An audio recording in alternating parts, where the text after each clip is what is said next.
الف لام میم ذلك الكتاب لا ريب فيه هدى للمتقين الذين يؤمنون بالغيب ويقيمون الصلاة ومما رزقناهم ينفقون والذين يؤمنون بما أنزل إليك وما أنزل من قبلك وبالآخرة هم يوقنون.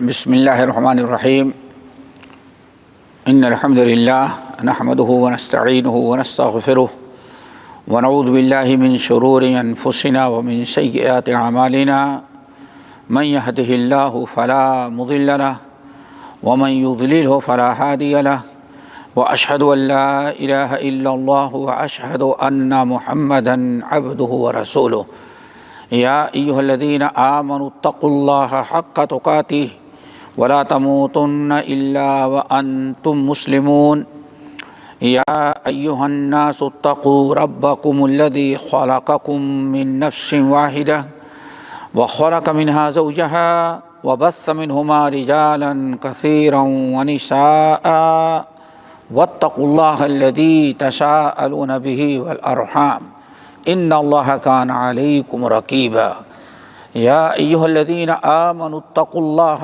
وقولوا قولا سدیدا یصلح لکم اعمالکم ویغفر لکم ذنوبکم ومن یطع اللہ ورسولہ فقد فاز فوزا عظیما اما بعد فاعوذ باللہ من الشیطان الرجیم بسم اللہ الرحمن الرحیم یا ایھا الذین آمنوا انفقوا مما رزقناکم من قبل ان یأتی یوم لا بیع فیہ ولا خلہ ولا شفاعہ والکافرون هم الظالمون اللہ لا الہ الا هو الحی القیوم لا تأخذه سنة ولا نوم له ما في السماوات وما في الأرض من ذا الذي يشفع عنده إلا بإذنه يعلم ما بين أيديهم وما خلفهم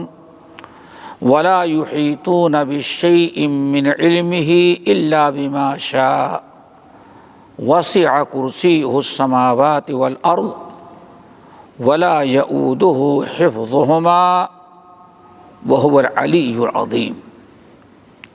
محترم حضرات، دینی بھائیوں، یہ سورۃ البقرہ کی 2 آیتیں پڑھی گئی ہیں، جس میں پہلی آیت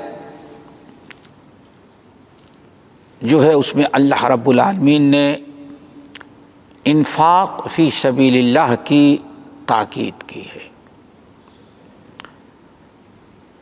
دین اسلام کا عروج اور مسلمانوں کی دنیا میں عزت، قوت، طاقت کے 2 بڑے اسباب ہیں. ایک تو دین کو غالب کرنے کی ہمیشہ کوشش کرے، دین اسلام کو غالب کرنے کی ہمیشہ کوشش کرے. اسی لیے جہاد بھی فرض کیا گیا بوقت ضرورت، اور انسان اپنے عمل، اپنے گفتار، کردار سے اسلام کو دعوت و اصلاح سے غالب کرے. اور دوسرا ہے اللہ تعالیٰ کی راہ میں خرچ کرنا، اپنے مال کو اسلامی سربلندی اور مسلمانوں کے اوپر اپنا مال خرچ کرنا. یہ دونوں چیزیں قرآن پاک میں بہت سارے مقامات پر ہیں. ہر وہ چیز جو دین کے غلبے کے لیے، مسلمانوں کی عزت کے لیے باعث بنتی ہو، ایسے کاموں میں اپنا مال خرچ کرنا. تو اس آیت میں اللہ تعالیٰ نے ایمان والوں کو انہی 2 باتوں کا حکم دیا. فرمایا یا ایھا الذین آمنوا انفقوا من طیبات ما رزقناکم مما رزقناکم،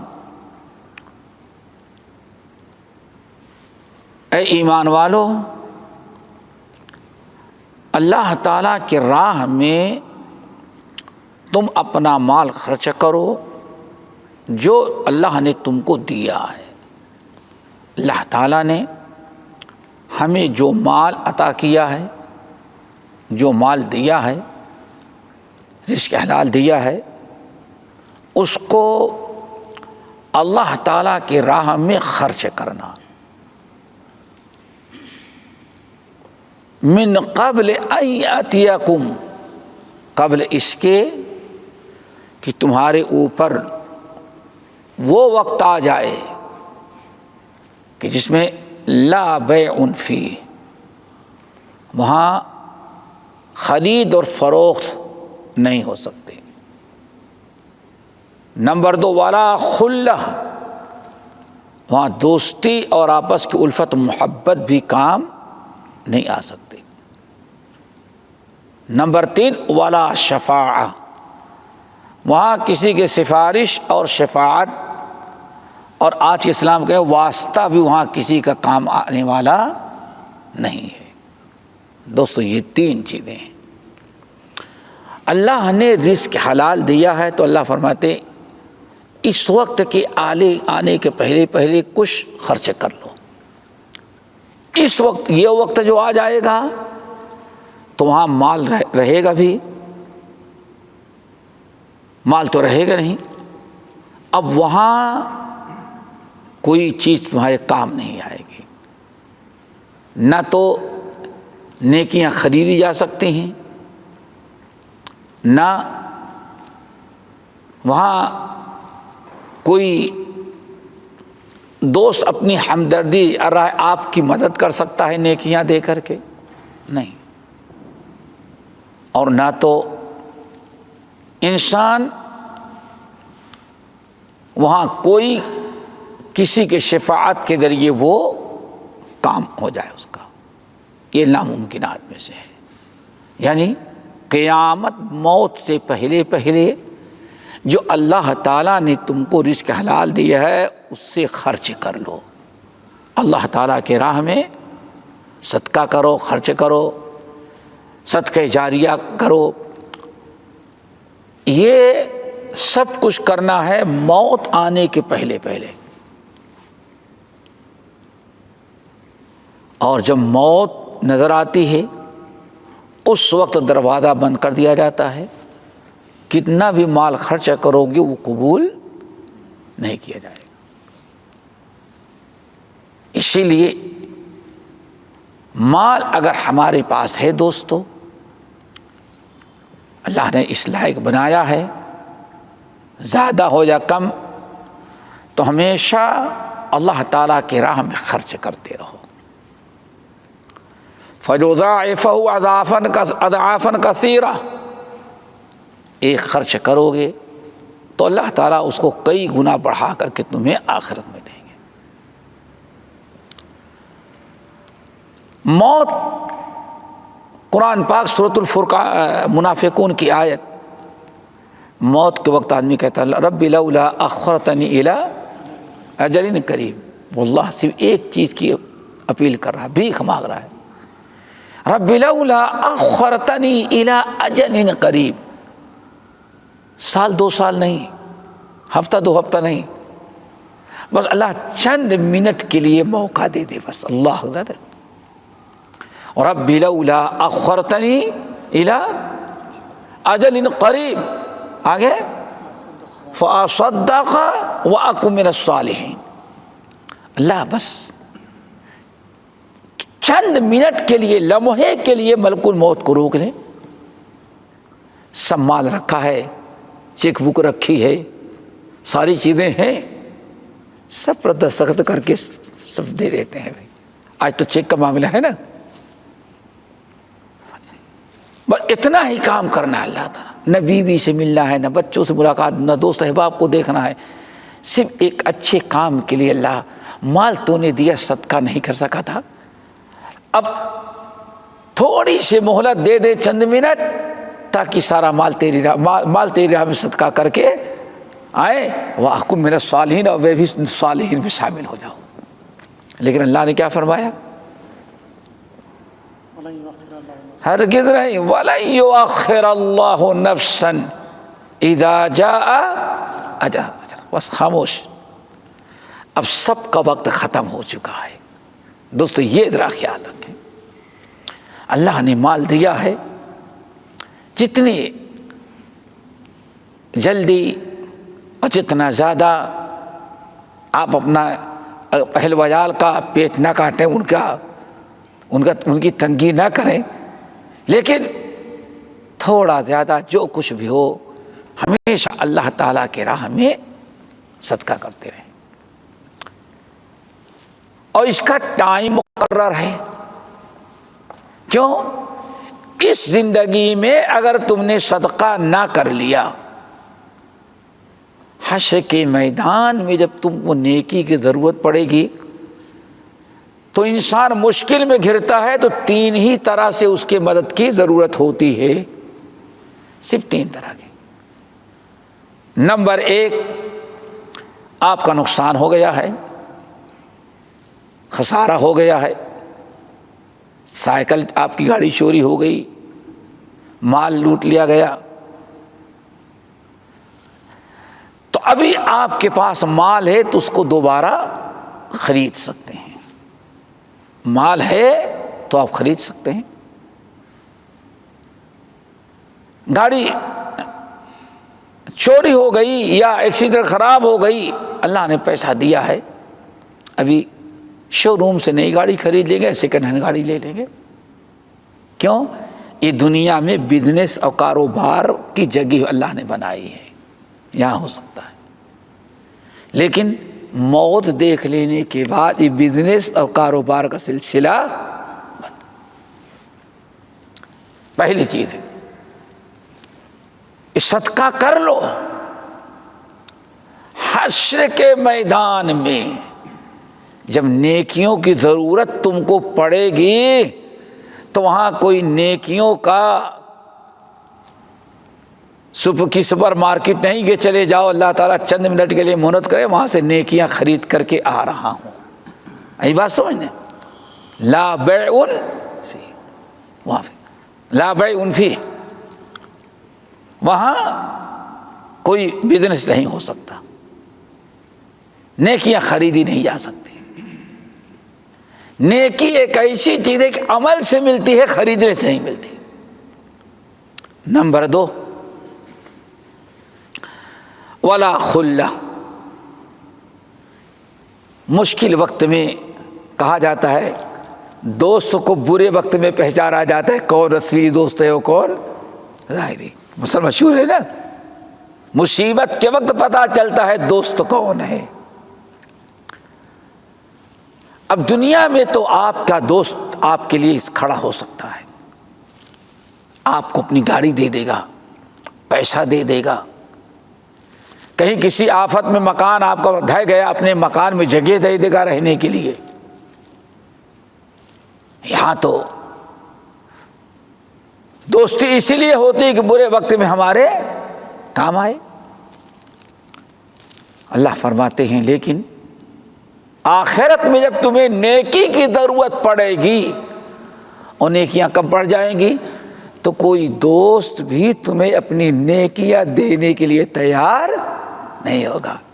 دوست تو بہت دور کی چیز ہے، معلوم ہے، یوم یفر المرء من اخیہ وامہ وابیہ وصاحبتہ وبنیہ لکل امرئ منہم یومئذ شأن یغنیہ۔ اللہ اکبر، قرآن پاک میں کئی مقام پر یہ ولا یسأل حمیم حمیما، کئی مقامات پر آیت۔ تو دوستو یہ ذہن نشین کر لیں کہ اللہ فرمایا والا خلا، وہاں کوئی دوست بھی تمہیں اپنی نیکی دینے کے لیے تیار نہیں ہوگا۔ وہاں ماں کو دیکھے گے، ماں دیکھے گی اولاد کو تو ماں بھاگ جائے گی. کہیں ایسا نہ ہو میرے بیٹے کو مجھ سے دنیا میں مانگنے کی عادت پڑی تھی، بڑے ہو جانے کے بعد بھی اگر معلوم پڑ جائے کہ ماں کے پاس رکھا ہوا ہے تو ممی تھوڑی سی دیر میں ضرورت پڑی ہے، معلوم ہے ماں انکار نہیں کرے گی.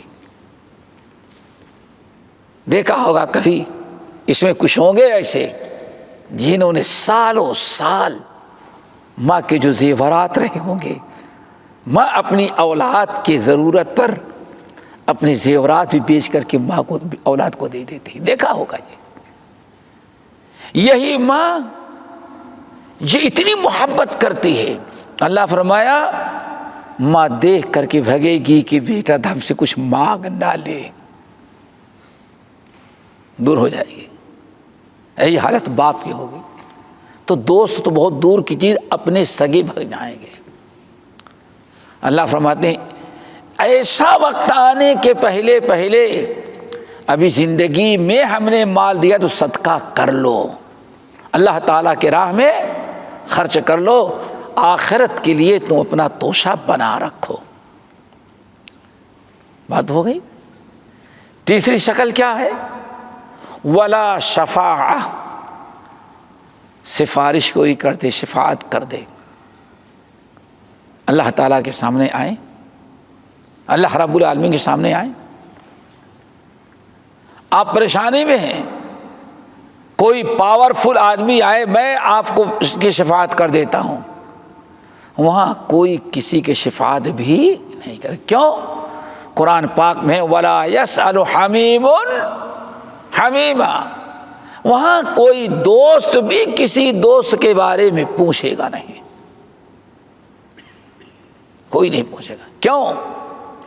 ایک ہی بات اللہ فرماتا لِكُلِّ امْرِئٍ يَوْمَئِذٍ شَأْنٌ يُغْنِي، ہر آدمی اپنے اپنے مسئلے میں الجھا ہوگا، کسی اور کی فکر نہیں کر سکے گا. دعا کرو اللہ یہ ساری منزل ہم سب کے لیے آسان کر دے. اور اس کا علاج کیا ہے؟ اللہ نے فرمایا وَأَنفِقُوا مِن قَبْلِ أَن يَأْتِيَكُمْ، ایسا وقت آنے کے پہلے زندگی میں تم صدقہ خیرات کر لو، وہاں کسی اور بھروسہ نہیں کرنا. اللہ اکبر. وَالْكَافِرُونَ هُمُ الظَّالِمُونَ، کافر جو ہیں یہی اصل ظالم لوگ ہیں. آیت کا آخری حصہ بہت اہم ہے، اس کو سمجھو. والکافرون ہم الظالمون، کہ کافر ہی اصل میں ظالم ہیں. بعض سلف کہتے تھے لوگوں اللہ تعالیٰ کا شکر ادا کرو. اللہ اکبر. سلف کا علم، بعض سلف کیا کہتے لوگوں اللہ تعالیٰ کا شکر ادا کرو. کیوں؟ اللہ نہیں فرمایا کہ الظالمون ہم الکافرون، اللہ نے کیا فرمایا؟ والکافرون ہم الظالمون. یہ نہیں فرمایا کہ والظالمون ہم الکافرون. ظلم کون نہیں کرتا؟ آپ سے بھی ظلم ہوتا ہے، ان سے بھی ظلم ہوتا ہے، ہم سے بھی ہوتا ہے، دانستہ یا نادانستہ ظلم ہوتا رہتا ہے.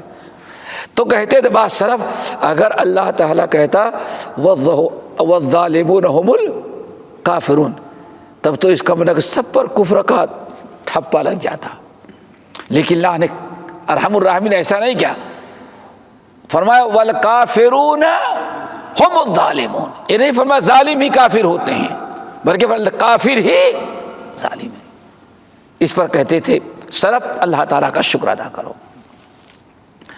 یہاں ایک بڑی اہم بات بعض مفسرین نے نقل کی ہے، خصوصاً ہمیں جو سب سے بہترین ایسے موقع پر جو چند کلمات ملے ہیں علامہ حافظ محمد ابراہیم صاحب سالکوٹی رحمۃ اللہ علیہ کی.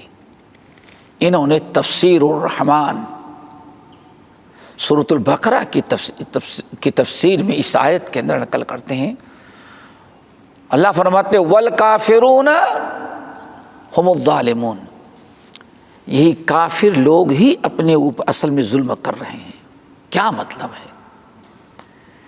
کہتے آیت ہے انفاق سے فی سبیل اللہ، اللہ تعالیٰ کے راہ میں خرچ کر لو، یہ ایسا وقت آنے کے پہلے پہلے جس میں نہ شفاعت ہوگی اور نہ تو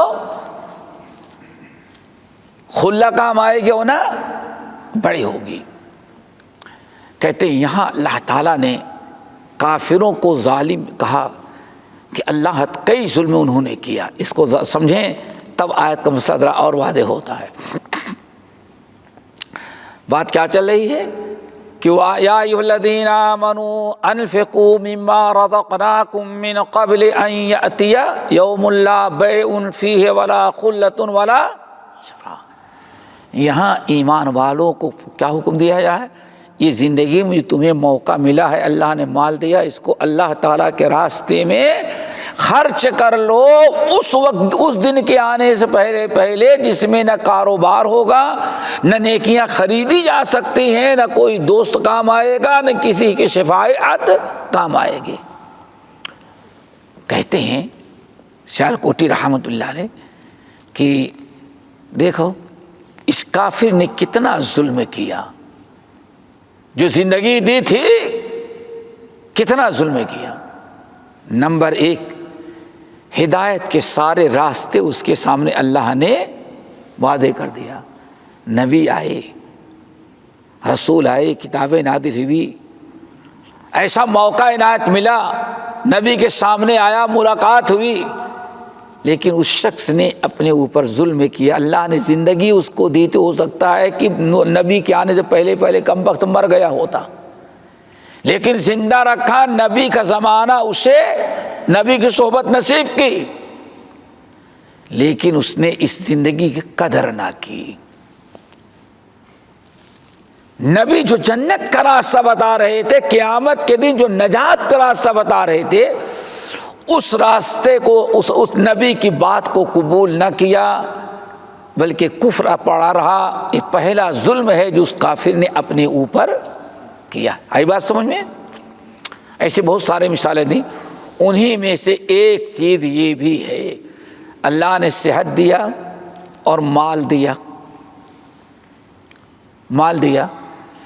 اگر وہ چاہتا تو زندگی میں جتنا چاہتا مال اللہ تعالیٰ کے راہ میں خرچ کر کے آج قیامت کے دن نجات کا ذریعہ سامان اکٹھا رکھتا، لیکن اس شخص نے مال پانے کے بعد، زندگی پانے کے بعد بھی ظلم کیا، اپنے مالوں کو فضول خرچی میں، ناجائز جگہوں میں، شیطانی راہ میں، اللہ اس کے رسول کی نافرمانی میں، سود لینے دینے میں، کہاں کہاں اس نے اپنا مال سب گنوایا۔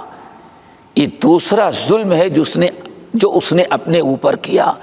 اللہ نے سارے، اگر چاہتا تو آج قیامت کے لیے مال صدقہ کر کے، اپنے مال سے فائدہ اٹھا کر کے آج نجات پانے کا ایک اچھا راستہ، ایک بہترین عمل اور سارے سامان مہیا کر لیا ہوتا۔ تو والکافرون ہم الظالمون، یعنی مطلب یہ ہوا کہ اللہ تعالیٰ نے جس شخص کو اللہ نے زندگی دیا، مال دیا، صحت دیا، سوجھ بوجھ دیا، ایمان دیا، ایمان بالآخرت ہے، مال دیا، پھر بھی اگر انسان اپنے ایمان اور عمل صالح اور اپنے مال کو اللہ تعالیٰ کے راہ میں صدقہ کر کے اپنے آپ کو جنت کا مستحق نہ بنایا، جہنم میں جا رہا ہے، تو اس نے خود اپنے اوپر ظلم کیا ہے۔ یہ بہت بڑا ظلم ہے کہ انسان کے لیے سارا راستہ ہموار ہو، لیکن اس کے باوجود اس کو اختیار نہ کرے۔ اب کیا خیال ہے، اگر بے نمازی جہنم میں جائے تو اللہ نے تو کوئی کچھ زیادتی نہیں کی۔ فرعون اور قارون، حامان، ابو جہل، ابو لہب، اللہ ان کو جہنم میں دردناک عذاب دے تو اللہ نے کوئی کسر تو باقی نہیں رکھی تھی، ڈائریکٹ ان کے محل میں نبیوں کو بھیجا تھا، ایمان کی دعوت دی گئی، موقع دیا۔ تو یہ انسان اپنے نفس پر ظلم کر رہا ہے، دنیا میں نہیں تو مرنے کے بعد وہ جہنم کی شکل میں اسے نظر آئے گا۔ یہ بات واضح ہے۔ اگلی آیت، آیت الکرسی، آیت الکرسی، آیت الکرسی اس کا نام پڑ گیا، وجہ ہے کہ اس کے اندر کرسی کا تذکرہ ہے، وسع کرسی السماوات، اس بنا پر اس کو کرسی، اس سورت کا نام، اس آیت کا نام کرسی ہے، آیت الکرسی کہا جاتا ہے۔ آیت الکرسی کی بہت ساری فضیلتیں ہیں، ساری فضیلتیں بیان نہیں کر سکتے، جن میں سے ایک حدیث بس بتاتے ہیں، باقی انشاءاللہ بہت ساری چیزیں سن چکے ہوں گے۔ نبی علیہ الصلاۃ والسلام بیٹھے تھے، ابی بن کعب جن کا لقب سید القراء ہے، سید القراء، اقرؤہم ابی بن کعب، یا اقرؤکم ابی بن کعب، اے لوگو تم لوگوں میں سب سے بڑے قاری قرآن کے کون ہیں؟ ابی بن کعب، سید القراء ان کا لقب ہے۔ نبی علیہ السلام نے پوچھا یا ابا المنذر، ان کی کنیت ابو المنذر، نام تو ابی بن کعب تھا، ابی بن کعب، لیکن لقب کنیہ ابو المنذر، یا ابا المنذر، کیا تم بتا سکتے ہو کہ پورے قرآن پاک میں ساری آیتوں کی سردار اور سب سے بڑی آیت کون ہے، بتا سکتے ہو؟ کہتے ہیں، میں نے کہا اللہ و رسول عالم، رسول آپ بتائیں۔ کہتے پھر اللہ کے رسول نے ہمیں سے پوچھا بتاؤ، پھر میں دوبارہ اللہ رسول آپ بتائیں، یہ تو آپ بتا سکتے، میں کیا بتاؤں؟ پھر تیسری مرتبہ ابی بتاؤ، قرآن کی سب سے بڑی آیت، سب سے افضل آیت، سب سے بڑی آیت، ساری آیتوں کی سردار کون سی آیت ہے؟ اللہ رسول آپ زیادہ جانتے ہیں، اور اوپر اللہ والا زیادہ جانتا ہے، ہم سے آپ کیوں پوچھ رہے ہیں؟ اللہ اکبر۔ کہتے اللہ رسول نے اتنا اصرار کیا تو مجھے بتانا پڑ گیا، اتنا اصرار کیا کہ میں نے کہا کہ اللہ رسول آیت الکرسی، آیت الکرسی۔ اتنا سنتے ہی نبی صلی اللہ علیہ وسلم جواب بالکل صحیح ملا، نبی صلی اللہ علیہ وسلم بہت خوش ہو گئے، بہت خوش ہو گئے، اور کہا لیہنیک العلم ابا المنذر، ابو المنذر تمہارا علم تمہیں مبارک ہو۔ تہنیہ، تہنیہ بولتے ہیں نا، مبارک ہو یہ علم، بڑی تعریف کی اور بہت ہی اچھے انداز میں حوصلہ افزائی کی۔ یہ اللہ تعالیٰ نے تمہیں بڑا علم دیا ہے، یہ علم تمہیں مبارک ہو۔ اللہ اکبر۔ تو نبی صلی اللہ علیہ وسلم نے تائید کی۔ ابی بن کعب کا علم خیرکم من تعلم القرآن وعلمہ کی مثال دیکھنی ہو تو اس میں ابی بن کعب، حدیثوں کے اندر آتا ہے جب لم یکن الذین کفروا من اہل الکتاب والمشرکین یہ صورت نازل ہوئی تو نبی علیہ الصلوۃ والسلام نے ابی بن کعب کو بلایا، ابی آؤ، اللہ نے قرآن پاک کی ایک صورت نازل کی ہے اور مجھے حکم ہے کہ میں پڑھ کر کے سناؤں، پڑھ کے سناؤں۔ اتنا کہا، حضرت ابی بن کعب نے کہا یا رسول اللہ،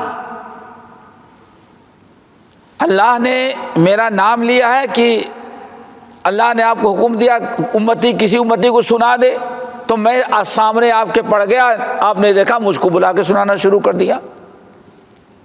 اللہ صرف فرمایا نہیں، اللہ نے تمہارا نام لیا ہے، نام لیا ہے کہ یہ آیت یہ سورت اس سب سے پہلے ابی بن کعب کو سنائیے۔ پھر کہتے ہیں اچھا ابی بن کعب نام لیا ہے نا، ابی تو بہت سارے ابی ہیں، تو اللہ نے آپ کو کہا کہ ابی کو سنا تو میں سامنے آ گیا، اپنے مجھ کو بلا لیا،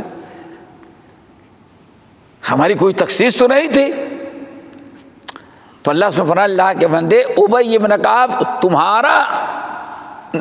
تمہیں سنانے کا حکم دیا، یہی ابی تم ہو جس کو سنانے کا حکم دیا گیا ہے۔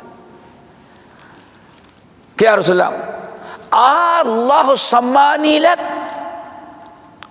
واقعی اللہ نے میرا نام لے کے کہا ہے؟ اللہ صلی اللہ علیہ وسلم فرمایا تمہیں کیا مطلب ہے؟ تمہارا نام لیا، تمہارے دادا پردادا تک کا نام لیا، کوئی شک شبہ کی بات ہی نہ رہ جائے۔ کیوں؟ کبھی نام ایک ہوتا ہے، باپ کا بھی نام ایک ہوتا ہے، اس لیے جو بھی فارم بھرتے ہیں اس میں 83 آتا ہے، کیا 3 نام ہو سکتا ہے، دونوں کا نام ایک ہو، باپ کا بھی نام ایک ہو ولدیت، تو دادا تک پہنچاتے، کہیں تو اختلاف پھیل جائے کہ ہاں یہ کون سا عبد الرحمن ہے، سمجھ گئے نا؟ کہتے ہیں یا رسول اللہ اذکر ہونا، اللہ اکبر، یا رسول اللہ اذکر ہونا، کیا میرا تذکرہ عرش پر اللہ کرتا ہے؟ یہ قرآن کی برکت ہے دوستو۔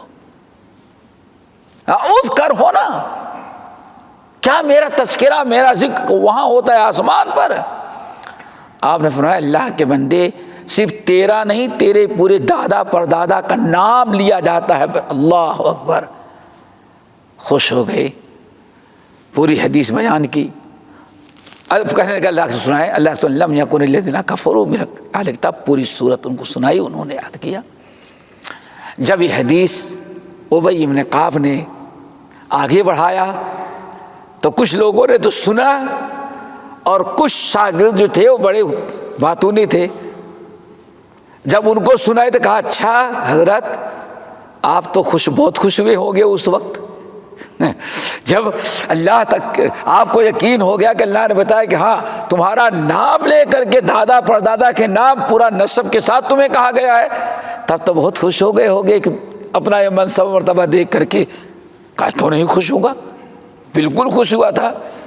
اور پھر سورہ یونس کی آیت تلاوت کی، قل بفضل اللہ وبرحمتہ فبذلک فلیفرحوا هو خیر مما یجمعون، کہا اللہ نے حکم دیا ہے کہ فرحت اور مسرت محسوس کرو، خوش ہو تو اللہ میں خوش ہوں۔ تو بہرحال کہنے کا مطلب یہ کہ اس کو اس صورت آیت کا نام سید الآیات، سب سے بڑی آیت قرآن پاک کی سمجھی جاتی ہے، اور اس کے بڑے مناقب ہیں۔ جس گھر میں پڑھی جائے وہاں شیطان نہیں آتا۔ معلوم ہے آپ لوگوں کو کہ جو انسان ہر فرض نماز کے بعد پڑھتا ہے اس کے اور جنت میں داخل ہونے میں کیا چیز رکاوٹ بنی ہے؟ موت بنی ہے۔ سونے کے وقت نبی علیہ السلام پڑھا کرتے تھے، تو اس آیت کو پڑھیں، سمجھیں۔ اس آیت میں اللہ تعالیٰ نے 10 جملے استعمال کیے ہیں، کتنے؟ اور اس طرح کی آیت قرآن پاک میں اور کوئی دوسری نہیں ہے۔ 10 جملے ہیں اور ہر جملہ نہایت اہم معنی اپنے اندر پیغام رکھتا ہے، توحید کا، عقیدے کا۔ بلکہ ابن کثیر رحمۃ اللہ علیہ جب سورہ شورا کی تفسیر کرتے ہیں تو سورہ شورا کے اندر ایک طویل آیت آئی ہے، کہتے ہیں سورت آیت الکرسی کے بعد قرآن پاک میں سب سے بڑی سورت اگر ہے معنی مفہوم، آیت الکرسی کے بعد اگر کوئی دوسری آیت بہت ہی زیادہ معنی مفہوم جو اپنے اندر ہر جملے کے اندر کوئی نہ کوئی ایک نیا پیغام اللہ نے دیا ہے، کہتے ہیں یہ سورہ شورا والی آیت ہے۔ دوستو وہ 10 کتنے جملے ہیں؟ 10۔ سب سے پہلا جملہ اللہ لا الہ الا ہو، اللہ لا الہ الا ہو، اللہ تعالیٰ کی توحید۔ اس میں 2 چیزیں ہیں جو بہت سمجھنا ہے، اللہ لا الہ لا الہ الا ہو. کہا جاتا ہے یہ اللہ تعالیٰ نے چند کلمے کا جو جملہ ہے اس میں توحید اور توحید کے منافی امور کا اختصار کے ساتھ بیان کر دیا ہے. اس میں اثبات بھی ہے اور انکار بھی ہے. بلکہ بعض اہل علم تو یہاں تک کہا کہ اگر انسان سمجھے تو اسی آیت میں ایمان بھی ہے اور اسی میں کفر بھی ہے. لا الہ الا اللہ. اگر انسان لا الہ پڑھ لے تو کافر ہو گیا. کیوں؟ وہ کسی کو الہ مان ہی نہیں رہا. انکار کرتے ہیں لا الہ کوئی معبود نہیں. تو معبود تو ہے. اور الا اللہ میں توحید خالص کا اعلان کر دیا.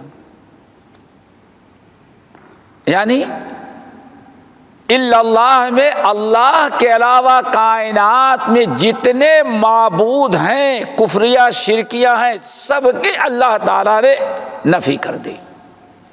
لا الہ الا اللہ. اللہ کے علاوہ کوئی حقیقی اور سچا معبود کائنات میں نہیں ہے. لا الہ میں انکار ہے کس کا؟ پوری کائنات میں جتنوں کی عبادت ہوتی ہے سارے معبودان باطلہ کا انکار ہے. لا الہ کوئی معبود نہیں ہے یعنی حقیقی سچا معبود. اس لیے بعض اہل علم ترجمہ کرتے تھے لا الہ کوئی الہ عبادت کا مستحق نہیں ہے. کیوں؟ الہ تو بہت ہیں. اور ایت من اتخذ الہہ ہوا اپنے نفس کو الہ بنایا ہے. شجر حجر مورتیاں لات اور عزیٰ جو بھی غیر اللہ کے علاوہ عبادت کی جائے وہی کیا بنا ہے؟ لوگوں نے الہ بنایا ہوا ہے. تو لا الہ کا مطلب ہوا انکار. کوئی سچا معبود کائنات میں نہیں ہے. ہم دنیا کے سارے معبود کا انکار کرتے ہیں الا اللہ.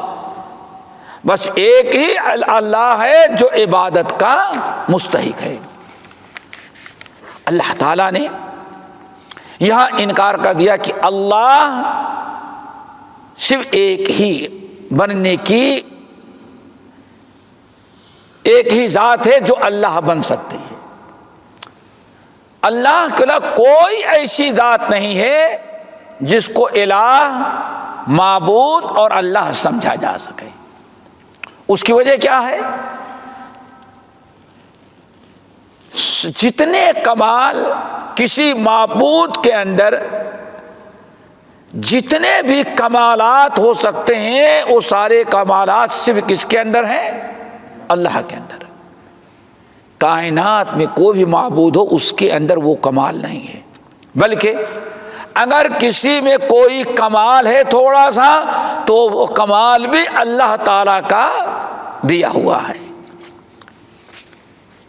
اس لیے پہلی چیز اللہ لا الہ الا ہو. اللہ ہے اللہ ہے. اللہ کے علاوہ کوئی معبود نہیں. اللہ ہے اور اللہ کے علاوہ کوئی معبود نہیں. یا کیا کہیں؟ اللہ ہی عبادت کے لائق ہے. اللہ کے علاوہ کوئی عبادت کے لائق عبادت کا مستحق نہیں ہے. اس کی وجہ سب سے بڑی وجہ یہی کہ سارا کمال صرف کس کے اندر ہے؟ اللہ کے. جو اللہ کے اپنے ذاتی ہیں ہمیشہ سے ہیں ہمیشہ رہیں گے. اب باقی اگر کسی کے اندر کوئی کمال ہے تو اس کا اپنا نہیں ہے، وہ بھی اللہ تعالیٰ کا دیا ہوا ہے، اور وہ بھی جب چاہے وہ ختم ہو سکتا ہے۔ قرآن پاک کی آیت وَمَا بِكُم مِّن نِّعْمَةٍ فَمِنَ اللَّهِ، میرے بندو تمہارے پاس جو کچھ ہے، قوت، طاقت، صلاحیت، دل و دماغ، حسن و جمال، مال و دولت، بیوی بچے، کاروبار، بزنس، کوئی تمہارا اپنا نہیں، فمن اللہ، سب اللہ تعالیٰ کا دیا ہوا ہے۔ آگئی بات سمجھ میں؟ سب کچھ اللہ تعالیٰ نے تم کو دیا ہے، کسی کے پاس وما بکم من نعمت، ادنا درجے کی نعمت بھی تمہارے پاس جو ہے وہ تم کہیں نہیں سے لائے ہو، وہ بھی اللہ تعالیٰ نے اپنے فضل و کرم سے تمہیں دیا ہے۔ جب کائنات میں بڑا سے بڑا انسان ہو یا چھوٹا سے چھوٹا، اللہ ہی نے جو کچھ دیا ہے وہی کمال ہے، تو وہ کمال اس کا تو نہیں، وہ کمال بھی حقیقت میں کس کا ہے؟ وہ اللہ کا۔ تو اللہ بننے کے لائق کوئی کائنات میں سوائے اللہ کے ہے ہی نہیں۔ آگئی بات سمجھ میں؟ اب اس کی دلیل میں سب سے پہلے اللہ لا الہ الا ہوا، آگے الحی القیوم۔ اب اللہ تعالیٰ دلیل دے رہا ہے، الحی القیوم، اللہ حی ہے، اللہ تعالیٰ کے علاوہ کائنات میں کوئی حی نہیں ہے۔ حی سے مراد جو ہمیشہ سے خود زندہ ہے اور ہمیشہ خود سے زندہ رہے گا، یہ حی۔ اس لیے بعض لوگوں نے کہا کہ اسماء حسنہ جو ہے اسی آیت کے اندر ہے، الحی القیوم۔ حی کا مطلب سمجھے؟ حی جو بذات خود ہمیشہ سے زندہ ہے، اور آج ہے اور آئندہ بھی ہمیشہ زندہ رہے گا۔ اب دنیا کے اندر کون ہے جو اللہ کے علاوہ ہمیشہ زندہ؟ کل من علیہ فان، کل نفس ذائقۃ الموت۔ یہ حی کی جو صفت ہے، حی کی جو صفت ہے، یہ اللہ کے علاوہ کسی اور کے اندر نہیں پائی جاتی۔ اسی لیے رب العالمین نے ارشاد فرمایا وَتَوَكَّلْ عَلَى الْحَيِّ الَّذِي لَا يَمُوتُ۔ توکل اللہ عبادت ہے، اللہ کی ذات پر توکل کرنا توحید ہے، ایمان ہے، اور اللہ کو چھوڑ کے غیروں پر توکل بھروسہ کرنا ہے کبھی کبھار شرک تک پہنچ جاتا ہے۔ اللہ نے فرمایا وَتَوَكَّلْ عَلَى الْحَيِّ الَّذِي لَا يَمُوتُ، میرے بندے توکل کرو اسی اللہ پر جو ہمیشہ سے ہے اور ہمیشہ رہنے والا، زندہ ہے۔ کبھی شاید تفصیل میں تو نہیں بتا سکتا، امام جب چار محمد بہت طویل واقعہ کسی اور موقع پر کہ وتوکل، اللہ ہی ہمیشہ سے زندہ ہے، رہے گا، اسی پر تم بھروسہ کرو، الذی لا یموت، جو کبھی مرنے والی ذات نہیں ہے، باقی تو سب ختم ہو جائیں گے، سب ختم ہو جائیں گے۔ چلو واقعہ ابن خزیمہ کو بیان کرے، بہت بات لمبی ہوئی کسی اور موقع پر۔ آپ ذرا دیکھیں، جو چیز یہاں اللہ نے بیان کیا توحید، وحدہ لا شریک، مستحق عبادت ہونے کا سب سے بڑی دلیل تو اللہ نے کیا بیان فرمایا کہ اللہ تعالیٰ جیسے کمال کسی میں نہیں ہے۔ جس کو دنیا میں کوئی کمال حاصل ہے، ہزاروں کرامتیں پیر صاحب کو حاصل ہوں، لیکن وہ کرامتیں بھی کس کی برکت سے ہیں؟ تو پیر صاحب کو غوث کرنے میں اسے کو جس نے پیر کو دیا ہے۔ اور یہ توحید کی بہت بڑی دلیل ہے۔ ابراہیم خلیل اللہ نے اپنی قوم کو جو توحید کی دعوت دی تھی، توحید کے دلائل جو دیے تھے، یہی چیز تھی، الحی، اللہ ہمیشہ سے زندہ، ہمیشہ زندہ رہے گا۔ کیا کہا تھا؟ فلما رأى کوكبا قال ھذا، ستاروں کو دیکھا۔ کیوں؟ ان کی قوم ستاروں کی عبادت کرتی تھی۔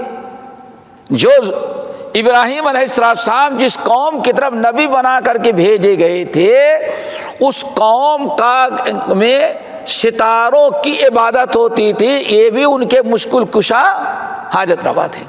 ٹھیک ہے نا؟ ابراہیم خلیل اللہ نے فلما رأى کوكبا قال ھذا ربی، بیٹھ گئے، چاند ستارے بڑے بڑے نظر آئے تو ابراہیم خلیل اللہ اپنی قوم سے کہتے ہیں یہی رب ہے، یہی ہمارا رب ہے۔ قوم سوچتی کہ ہاں ابراہیم کو بھی سمجھ آ گیا ہمارا رب۔ جب غائب ہونے لگا کہا لا حول ولا قوت الا باللہ، اس کو خدا کیسے مارے، کیسے الہ معبود ہوگا جو ہم کو چھوڑ کے غائب ہو گئے، اپنے نظر ہی نہیں آ رہا ہے۔ آگئی بات سمجھ لگی؟ پھر فلما رأى القمر، جب چاند دیکھا، نہیں یہ تو واقعی ہمارا رب ہے۔ کیوں؟ یہ ستارے اتنے بڑے بڑے نظر آئے، اتنا بڑا ستاروں میں روشنی، کب ساری روشنی اس کے اندر ہے۔ قوم نے کہا اب سمجھ میں آ گیا ابراہیم کے۔ دیکھو یہ توحید کے دلائل کہ اللہ ہی معبود ہے، اللہ ہی عبادت کی، کیوں؟ وہی حی ہے۔ اگر کسی ایسی چیز کی عبادت کریں اور کل مر جائیں تو آپ کو پھر دوسرا معبود ڈھونڈنا پڑے گا۔ کہیں ایکسیڈنٹ میں ختم ہو گیا، دوسرا ڈھونڈنا پڑے گا۔ بیمار ہو گئے، ہاسپٹل میں چلے گئے، صاحب نہیں ہو تو سیریس ہیں، تو اب آپ کو ضرورت ہے تو کسی اور کو معبود ڈھونڈیں۔ رب نے اتنا کرم کیا کہ ساری چیزیں کسی کو دی ہی نہیں، اپنے ہاتھ میں رکھیں تاکہ بندے کبھی پریشان نہ ہو۔ چاند دیکھا، یہ ماشاءاللہ، اب قوم خوش ہو گئی۔ لیکن جب صبح جتنا ہوتی گئی، چاند کی سورج اتری گھٹتی گئی، لا احب الآفلین، یہ عبادت کے لائق نہیں ہے۔ کیوں؟ یہ ہمیشہ قائم نہیں رہ سکتا۔ عبادت کرنے والوں سے چھوٹی زندگی تو اس کی ہے، ختم ہو جاتا، سب کچھ چھوڑ کے غائب ہو جاتا۔ دیکھیں دلیل دی جو آسانی سے سمجھ میں آ جائے، آسانی سے سمجھ میں آ جائے۔ سارے چاہیے انہیں سمجھ لیا، وہاں ان کے فلسفی بھی تھے، سب کچھ تھے۔ اسی لیے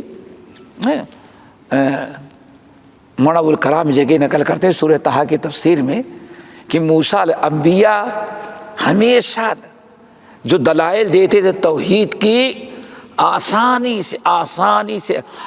سے آسان ہوتی تھی اور بڑی سے بڑی ہوتی تھی۔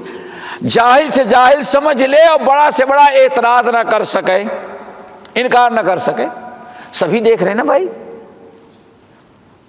کتنے بڑے بڑے لوگ موجود ہیں، لیکن ابراہیم خلیل اللہ نے وہ دلائل دیے۔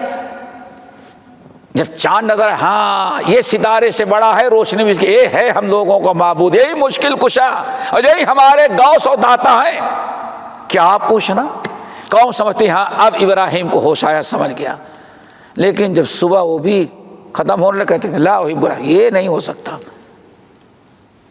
معبود تو وہ ہے جو ہمیشہ سے رہے، ہم ہمیشہ باقی رہے، یہ تو غائب ہو رہا ہے۔ تو مولانا ابوالکلام آزاد کہتے ہیں انبیاء کے دلائل ایسے ہی ہوتے تھے توحید کے۔ اور کہتے ہیں دیکھو فرعون کے پاس جب گئے موسیٰ علیہ السلام، فرعون نے کہا کہ فمن ربکم یا موسیٰ، موسیٰ ہم تو سمجھتے رب اعلیٰ میں ہوں تمہارا، لیکن تم ہم کو نہیں مانتے، تو بتاؤ تم دونوں بھائیوں کا رب کون ہے؟ موسیٰ کلیم اللہ نے کہا الذی خلقنی فہو، ہمارا رب اللہ وہی ہے جس نے ہم کو پیدا کیا اور ہماری رہنمائی کا ہدایت۔ الذی اعطی کل شیء خلقہ ثم ہدی، میرا رب تو وہ ہے ہمارا معبود وہ ہے، اللہ وہ ہے جس نے ہر چیز دیا، ہر چیز کو پیدا کیا، ہر ایک کی رہنمائی کی۔ خاموش ہو گیا۔ پھر پوچھتا ہے فما بال القرون الاولی، اچھا تو تمہارے باپ دادا ہمارے جو سب لوگ چلے گئے، اس وقت موسیٰ وہاں نہیں آئے تھے تو اللہ تعالیٰ کا تعارف کروانے کے لیے؟ تم کہتے ہو اگر میں تمہاری دعوت نہیں قبول کروں گا تو جہنم میں جاؤں گا، تو تمہارے باپ دادا کہاں جائیں گے؟ اس زمانے میں تو کوئی موسیٰ ہارون نہیں پہنچے ہوئے تھے۔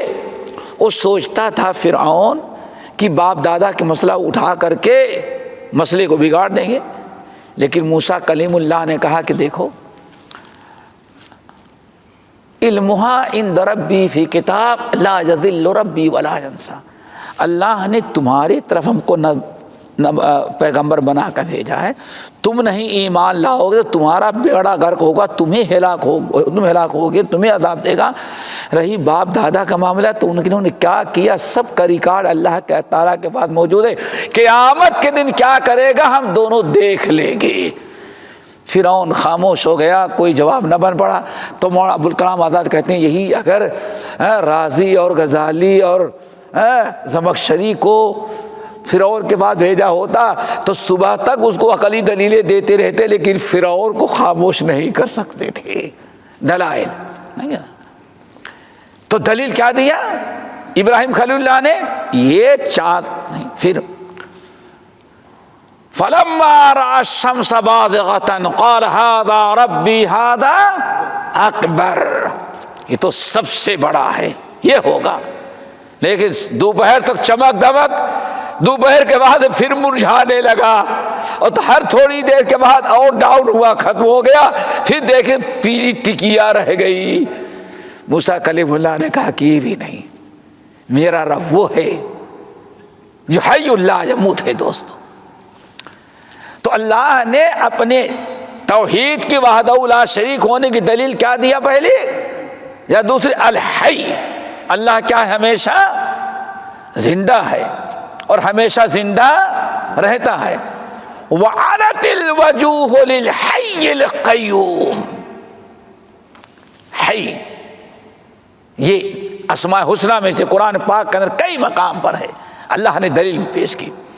اور دوسری یا تیسری دلیل القیوم، اللہ کیا ہے؟ قیوم ہے۔ حی کا مطلب سمجھ گئے؟ اللہ لا الہ هو الحی، اور القیوم اللہ قیوم ہے۔ دوستو اللہ قیوم ہے، اللہ نے یہ بھی دلیل پیش کی۔ اللہ تعالیٰ کی صفات میں کیا ہے؟ القیوم، صفات جو اللہ تعالیٰ کے کمال پر معبود حقیقی ہونے پر دلالت کرے، القیوم ہے۔ اور قیوم بھی ہمارے ہاں بڑا مشہور ناموں میں سے ہے، جس کو دیکھیں عبد القیوم عبد القیوم عبد القیوم، لیکن اس قیوم نہیں کہنا، قیوم ایک ہی ہے۔ قیوم کے کیا مطلب ہے وہ بھی سمجھیں، جو ہمیشہ سے قائم ہے، ہمیشہ قائم رہے گا، اور دنیا کی ساری چیزوں کو وہی قائم رکھتا ہے۔ آئی بات سمجھیں، خود ہمیشہ سے قائم ہے، آئندہ بھی قائم رہے گا، اور صرف قیوم ہی نہیں ہے، اکیلے نہیں، بلکہ پوری کائنات کو وہی قائم رکھنے والا ہے۔ اب آپ ذرا بتائیں، تبارک الذی بیدہ الملک وہو علی کل شیء الذی ما آتا۔ اور آگے دیکھیں، پھر آیا آسمان کا، اللہ تعالیٰ نے کیسے آسمان بنایا ہے؟ ما تری فی خلق الرحمن من تفاوت، کچھ بھی عیب نظر نہیں آئے گا، کوئی فرق نہیں بتا سکتے تم۔ اور دوسرے مقام پر بغیر عمد ترونہا، بغیر ستون کے دیکھ لو اتنا بڑا آسمان قائم ہے۔ تمہاری چھوٹی سے چھت بغیر ستون کے نہیں، اور اتنا بڑا آسان چلتے چلتے مر جاؤ، آسمان ختم نہیں ہوتا بغیر عمد ترونہا، بغیر ستون کے دیکھ لو۔ افلا وإلی السماء کیف رفعت، وإلی السماء کیف رفعت۔ اللہ نے اپنے وجود کی، اپنے توحید کی دلیل دی کہ ذرا دیکھو اللہ آسمان کیسے بلند کیا ہے، اور آج تک کہیں کسی سیانہ والوں کو کمپنی بھی نہیں دی مینٹیننس کہ ہاں بھائی پر پرانا ہو گیا، کلر اس کا مندی پڑا۔ دیکھا آپ نے، اللہ خود قائم ہے اور ہر چیز کو قائم رکھنے والا ہے۔ اسی لیے رب العالمین نے ارشاد فرمایا سورہ ان کی آیت وَمِنْ آیَاتِهِ أَن تَقُومَ الْأَرْضُ بِأَمْرِهِ سماء والارض، اور اللہ تعالی ہی کی توفیق سے آج تک آسمان اور زمین سب اپنی جگہ پر قائم ہے۔ پتہ چلا ہر چیز کو اللہ بتاتے خود ہمیشہ سے قائم ہے، قائم رہے گا، اور کائنات کی ساری چیزیں جو بقا ہے، جن کو جو کا قیام ہے، جو باقی ہیں، سب کو اللہ تعالی ہی اپنے فضل و کرم سے قائم رکھتا ہے اور باقی رکھا ہوا ہے۔ اسی لیے ہمیشہ انسان کو هو الحی الذی لا الہ الا هو، جو بھی ہو اللہ تعالیٰ کے ان ناموں کو سمجھنا چاہیے۔ اسی لیے کہا جاتا ہے اسماء حسنہ کی شرح اور ان کے معنی مفہوم کو سمجھنا بعض اہل علم کہتے ہیں افضل العلم ہے۔ افضل کیوں؟ اللہ تعالیٰ کی ذات کو سمجھنا ہے تو اللہ تعالیٰ کے اسماء اور اللہ تعالیٰ کے ناموں اور صفات کے ذریعے، اور جتنا انسان اسماء و صفات کا علم رکھے گا اتنی ہی توحید کی معرفت ہوگی، اتنا ہی زیادہ اللہ تعالیٰ کی معرفت ہوگی، اور جتنا اللہ تعالیٰ کی معرفت ہوگی، جتنا ایمان قوی ہوگا اسی حساب سے اس کے اعمال بھی قوی ہوتے ہیں، اعمال بھی زیادہ ہوتے ہیں۔ بہرحال یہ باتیں کچھ بھی ہیں، باقی انشاءاللہ اگلے ہفتے اللہ تعالیٰ سے دعا کرے کہ ہم سب کو توحید خالص عطا فرمائے اور علم توحید سیکھنے سکھانے اور اس میں پختگی اللہ دے۔ اقول قولی ھذا واستغفر اللہ من کل ذنب واتوب الیہ۔